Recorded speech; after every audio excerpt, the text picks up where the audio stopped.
Hello everybody, welcome back to KXP. As you see here, our crew is stranded in a wounded bird on the surface of Lathe. Ropond Kerman is ready to provide their rescue craft. All she needs to do is touch down on the surface. The planet has now been mapped, as we did in the end of last episode, where we got this Kerbal out to Lathe in the first place. We did end up with a lot less fuel and ore than and monopropellant than we were hoping for. I was hoping to have basically a full craft when we arrived. However, that's not going to be the case. Using trajectories, we find the appropriate place to land to get close enough to them, and we return to Ropond, who was taking a moment to appreciate the beauty of Lathe and Jool in the background. She's got a long journey ahead. It's been a long 10 years since she has left the KSC runway, flying all by herself, and no one else to keep her company. But she will be joining the crew. Well, obviously, we're not going to try to make her come on home on her own again. Pretty sure she'll go mad at that point. But she's going to join the crew. Which is good because during the repair process on Lathe, we did end up losing two very talented and brave engineers.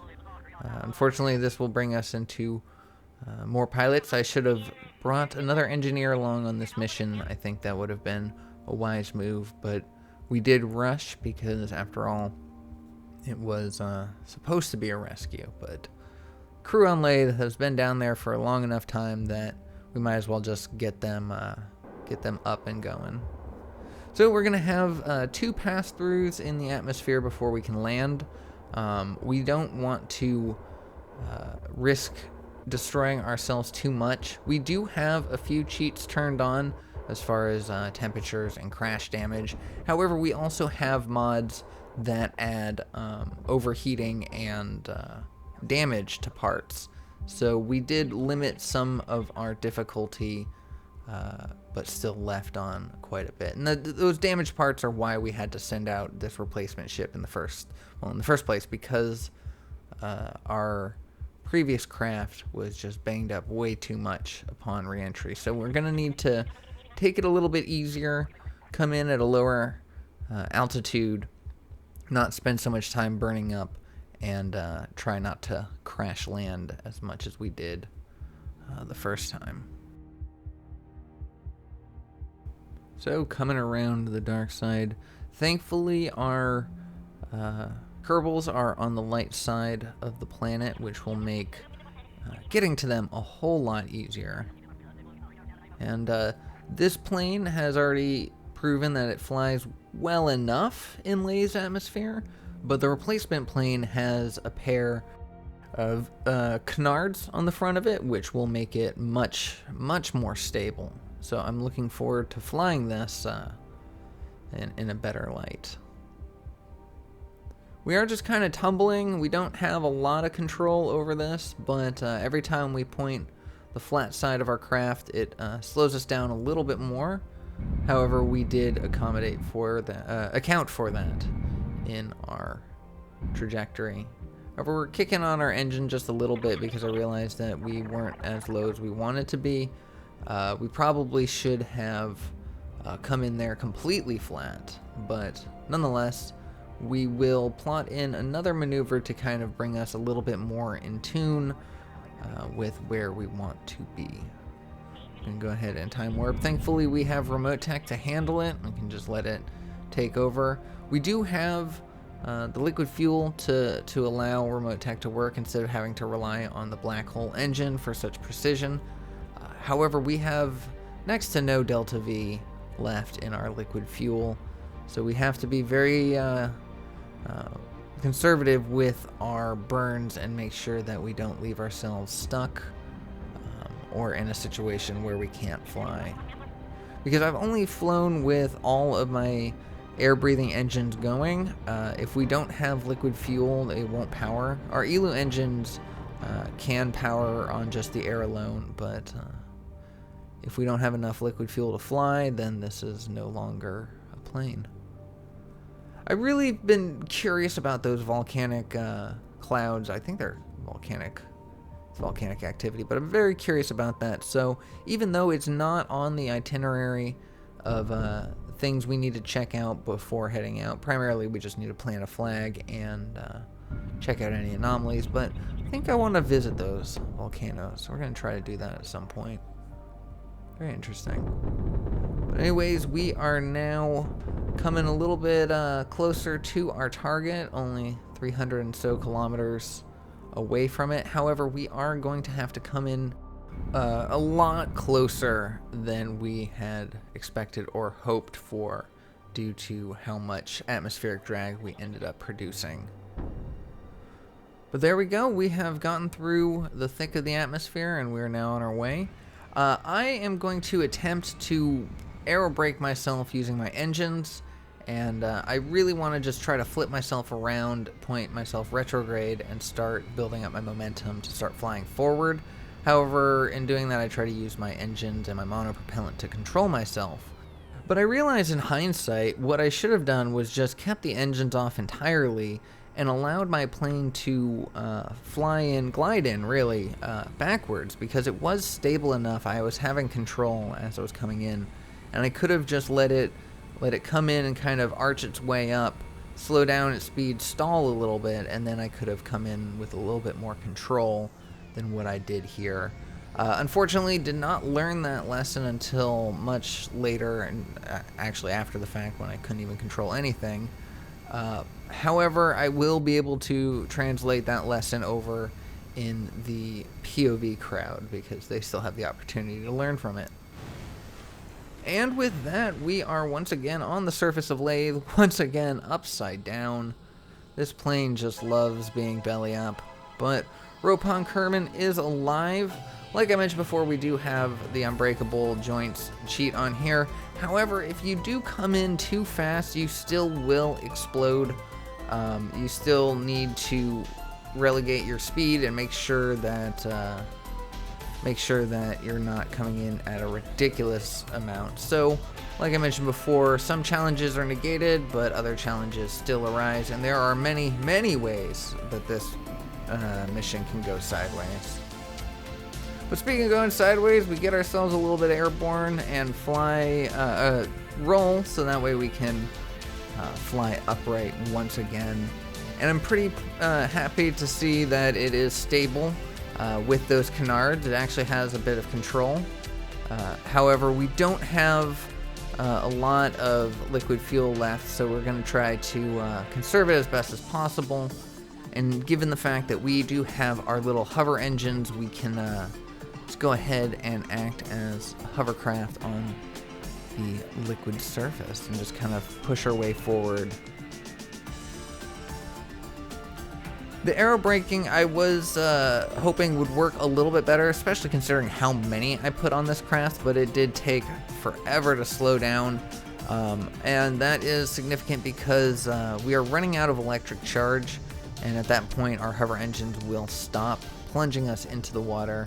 And if we're going too fast, once again, that could prove deadly. So we want to make sure that we drop down safely before running out of juice, and go ahead and replenish that while the sun is still viable.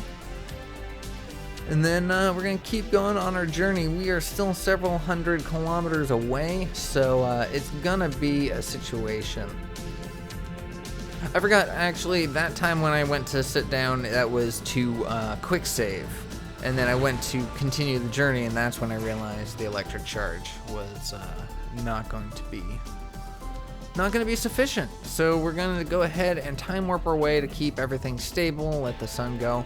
I was forgetting that I actually had these deployable solar panels. I was relying only on the top one, so it was very inefficient. But once I extended that out, it took no time at all for us to get the electric charge necessary to pop back up and keep going. So let's go ahead and kick on the engine and push ourselves forward. We do have enough thrust, and we can gather enough speed to start going orbital. We could, I mean, this is an SSTO after all, So we do have to be careful about how fast we go and how long we keep on the throttle. And the other reason is we still do get overheating on the engine, so if we keep on it for too long, we will indeed destroy them. But it's about this time when my cat decides to start walking across my desk and bumps my hand, which flips us upright and nearly destroys the craft.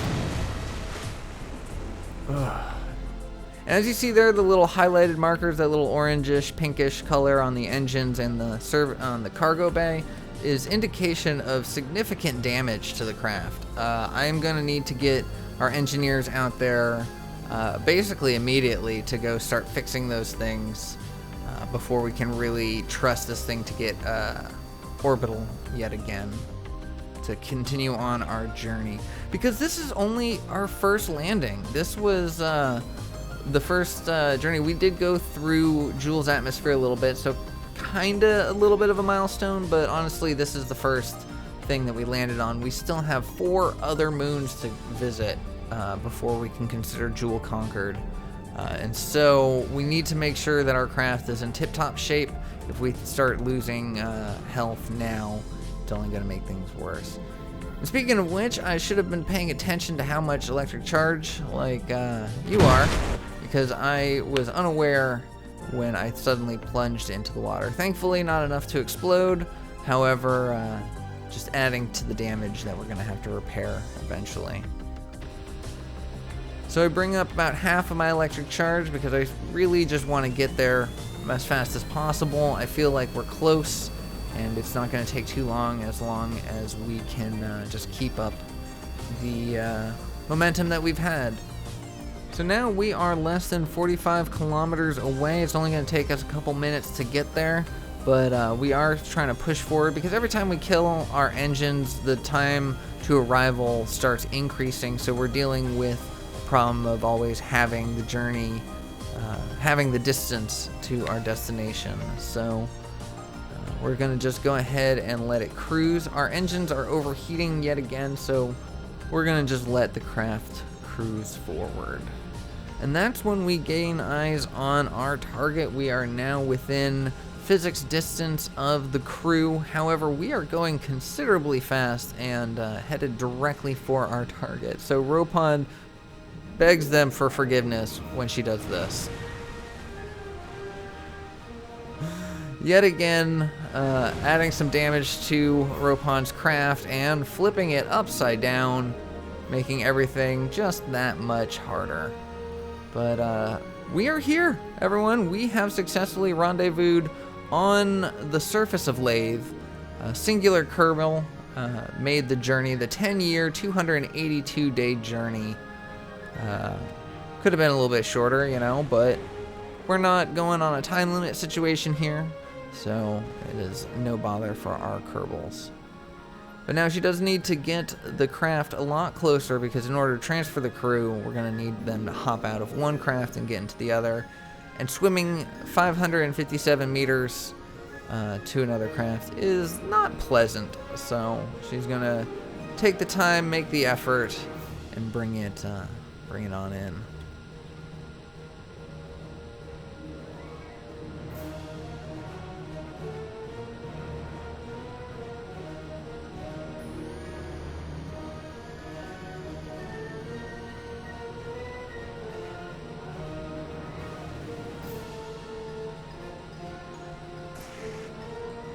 Once again coming dangerously close, but this time at a lot slower of a speed.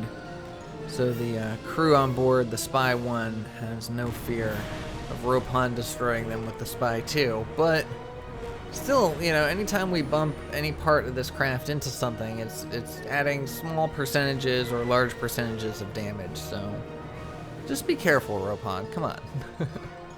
But here we are. That's a much better distance. We can go ahead and get our crew out, starting with Barton Kerman, the intrepid pilot that got the original crew there, but also busted up the craft pretty much.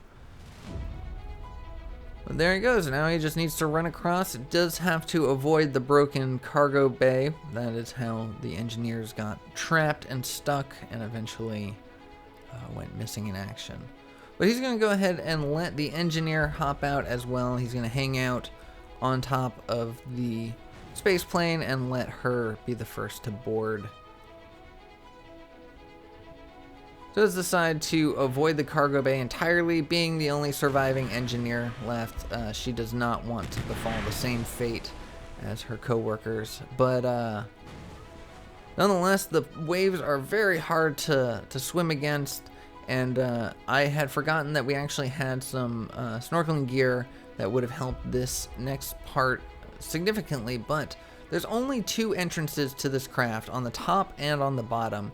I thought the easiest way would be come underneath and kind of get pushed into the water, and I can just kind of open the docking port and enter, but that was not the case, and she was going to be crushed probably to death in that whole situation. So instead, she's going to have to engineer a different answer, and so ladders are the next obvious choice. She can get on top of the craft, get to that little rectangle there, which will let her in, but she can't hop over the front of the ladder for some reason.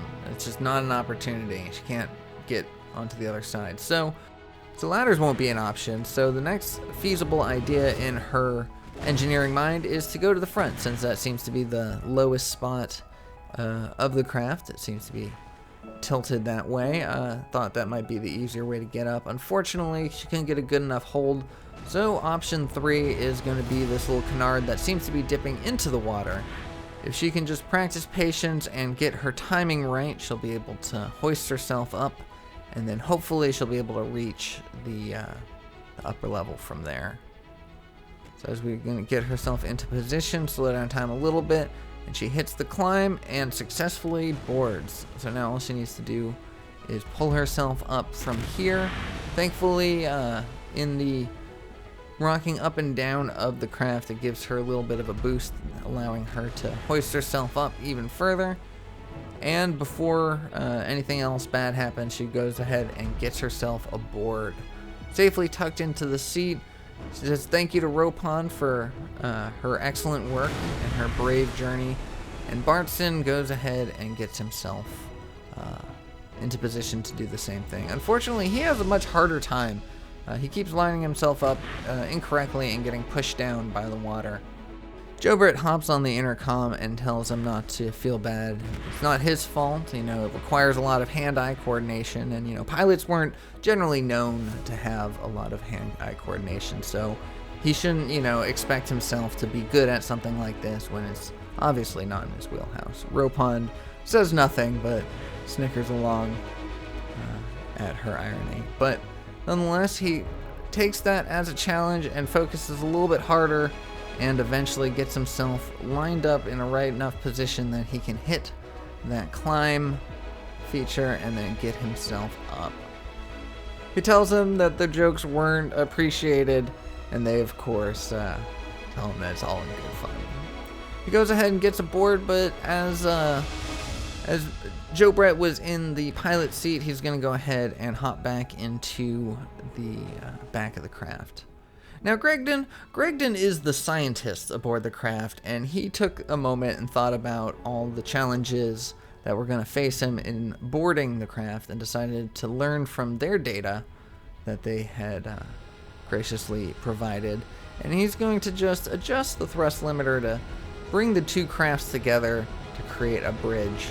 Fortunately, everyone was not exactly happy that he rammed them and ended up breaking off some pieces of his own ship, so who knows what kind of damage he did to theirs. But nonetheless, he was clever enough to find an easier solution and just manages to jump from one to the other.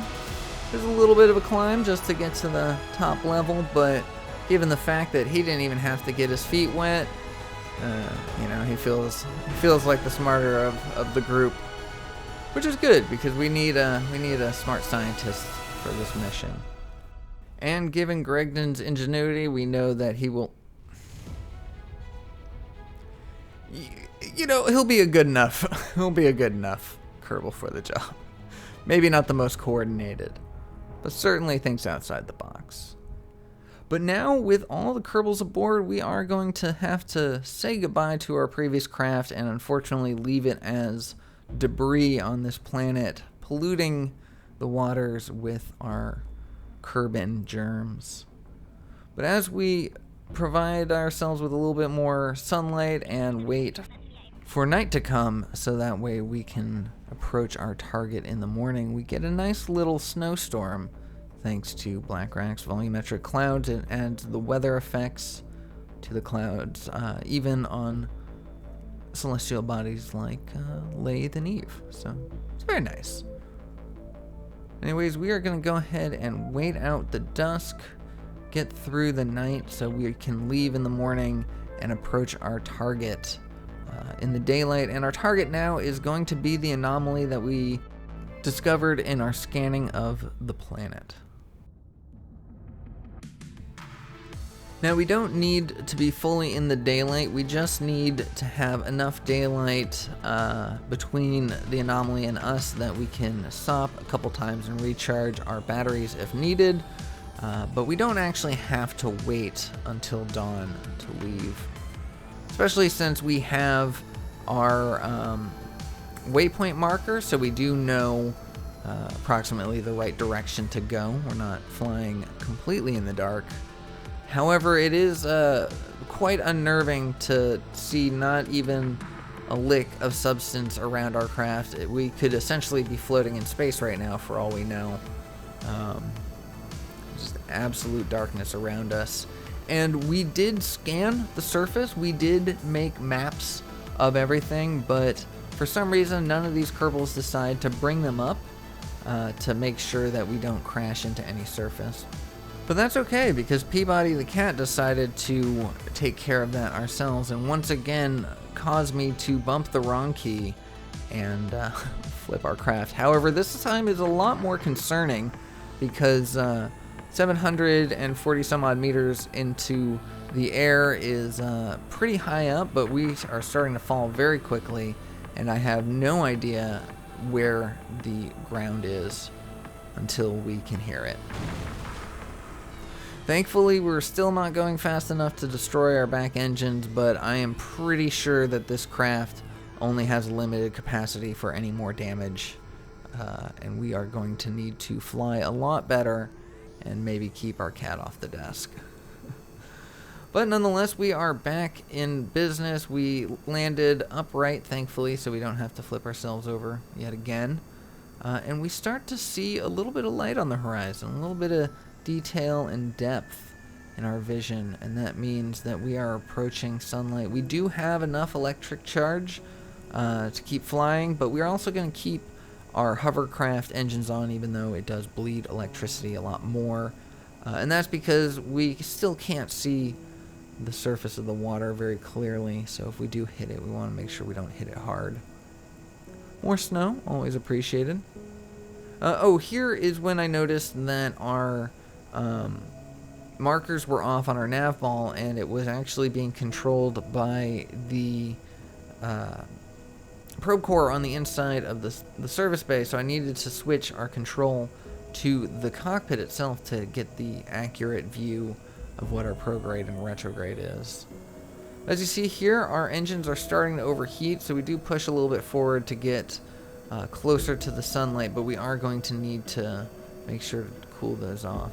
We find the right control from here point, and now we are officially controlled from the cockpit, so our prograde is indeed the direction that we are pointed instead of off-kiltered. The gorgeous colors of the sunrise start gaining in brightness, so I decide to peek my head above the clouds. Even though our engines are overheating, I decided to give myself a little bit more thrust to get a nice shot of the early morning for everybody. Beautiful clouds, gorgeous parallax. It's nice. But now our black hole engine is starting to overheat, which is a very bad sign. I don't quite notice it yet, but I will soon. Once I start building up the orbital speed, then I start getting the aerodynamic forces. That's when I realize I definitely need to start slowing myself down. But it was nice to be able to cover that distance at a higher altitude. And as you see there on the left, all of my engines are overheating, which is a very, very bad sign. And I'm definitely going to need to handle that before I do some considerable damage to them. Because I can repair them if they're, thousands of % damage. I can still repair it, but if they explode entirely and I'm missing the part, I don't know that I can replace it. I think I would have to send another craft here with a replacement part, and that's going to add another, like 7 to 10 years onto the journey and have to cause another Kerbal to come out here, and that's just no good. So we're going to go ahead and extend our radiators, because up until this point I did forget that we're equipped with some pretty powerful ones, so we can actually dissipate that heat very easily. We allowed ourselves to get about half of our battery left, but we don't need to get the full battery just yet, because we can just keep pushing forward since there is plenty of sunlight to be had. About 300 kilometers away at our given speed, it's only going to take us around 8 minutes or so, but of course that changes once you start going faster, going up into the atmosphere, such as that. Once again, we're getting some overheating warnings. We have to take that into consideration and heed them. However, we are going to continue to push our engines because we are close, so close we can taste it. I really wish I could just trust it not to explode, but I just don't, and so instead I'm going to go ahead and come back down to the surface. Once again, all of my engines are overheating, but thankfully we have them off for a long enough time that they start to come back down. And at this point, I'm not actually paying attention to my electric charge yet again, so once more we're going to just plunge right into the surface of the water. Thankfully, nothing was visibly destroyed, no one was injured, and so far, no harm, no foul, but again, this is not the most delicate trip. And I learned a lot in this episode, and I definitely think I'm going to need to be a little more cautious. I'm telling you about all these things that I need to do that I need to be more cautious, but I'm not going to be learning that until I watch over this footage and see just how many times where it's like, I could have been better. Why did I take that risk? Why am I breaking my craft needlessly? So in the next episode we'll take a little more caution, but for the rest of this episode, just know that I probably could have done a little better. Speaking of which, we are now coming up to the landmass, so I decided, I'm like, okay, we're going to want to park our craft next to it in the water so that way we can just, easily run up the hill. And that's when I realized we are going way too fast and are not going to be able to turn, so rapidly I have to get my engines back on, pitch myself up, get the throttle up, and start flying. Our engines are quickly reaching the overheat section, and once again, it didn't really dawn on any of us to open the map to see how much land we were about to start flying over, because it was very clear that there is not a good landing zone in sight. None of this is going to be good. Even with our hover engines, none of this is good place to stop. So, and there's no parachutes, so we are going to be flying by the seat of our pants at a low enough thrust to rate ratio that we can keep airborne, but not so much that we explode.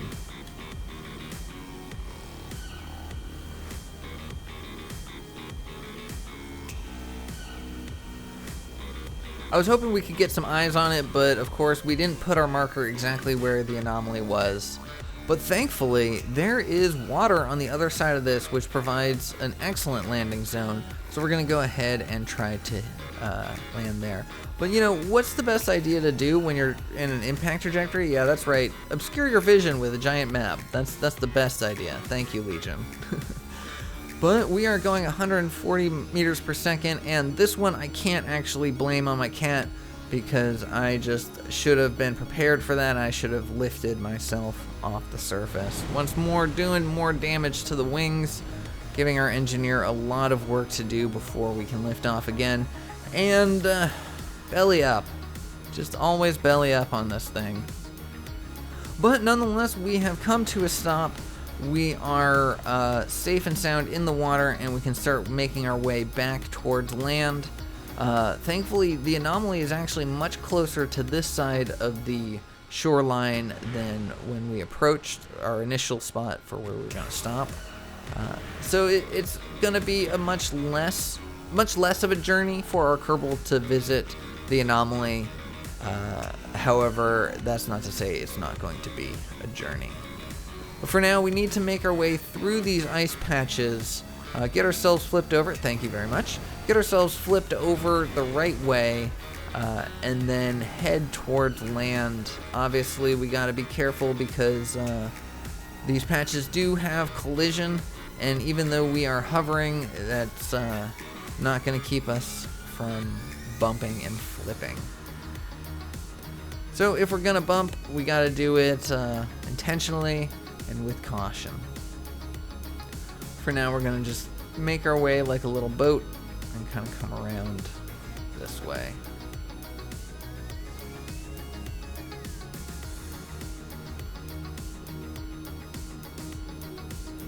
So we are pointed towards the land, but we're going relatively fast. The foot is sped up, so we're actually not going as fast as it looks like.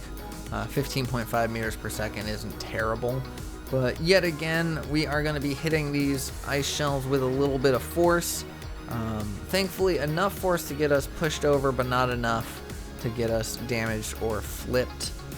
So now all we got to do is come to a stop. I think it'd be better to stop on this ice shelf rather than any of the dirt itself. I don't think we're going to be able to harvest any ore from the ice shelf, so we will have to figure something out when it comes to the refueling aspect, but we are going to leave that for the following episode, because the last goal for today's episode is to actually get a Kerbal out to that anomaly to plant a flag and officially declare Lathe as conquered.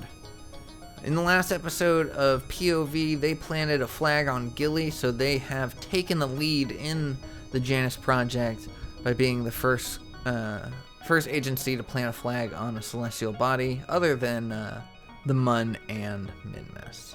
So Ropond Kerman gets the honor of being the first Kerbal out on solid land and the one to see the anomaly. However, she has no idea how to get out because she never actually got out of this craft this entire time. Nonetheless, she figures it out and makes her way outside and gets to appreciate the atmosphere with her own lungs by taking off her helmet and her neck ring to make the next part a little more comfortable. Hit it! That's what I'm talking about. Wait! Okay, now, from the beginning. Hit it, boys.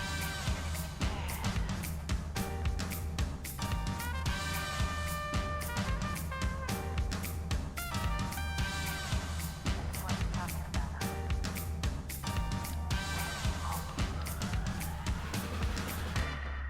All young men with suits and ties, just sitting in the crowd smoking big cigars. I hope you're ready for what's coming now. I'm the one, I'm the lady that would bring you down.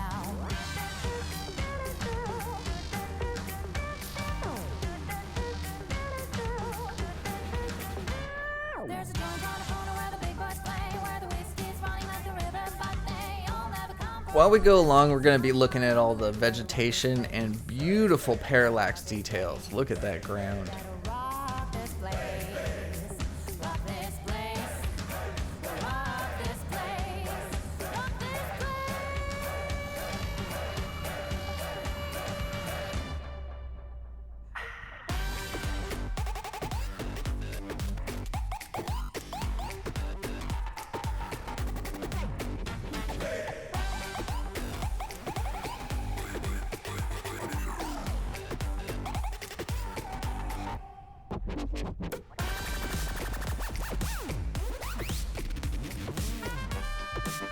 Okay, now, from the beginning.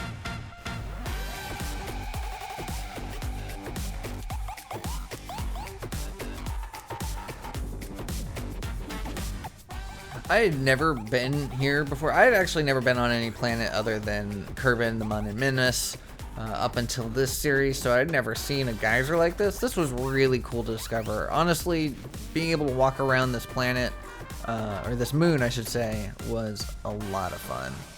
But that is enough exploring for now. Now we just need to head straight for that anomaly and uncover the magic and mystery of Lathe.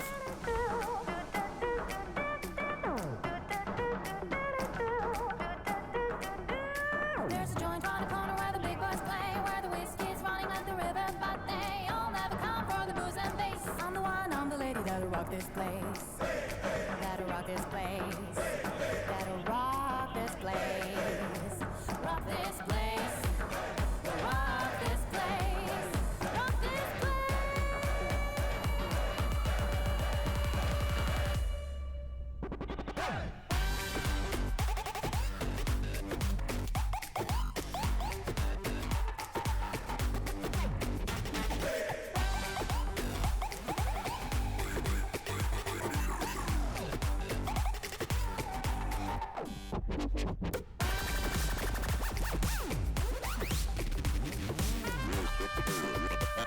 Okay, now. Are you ready?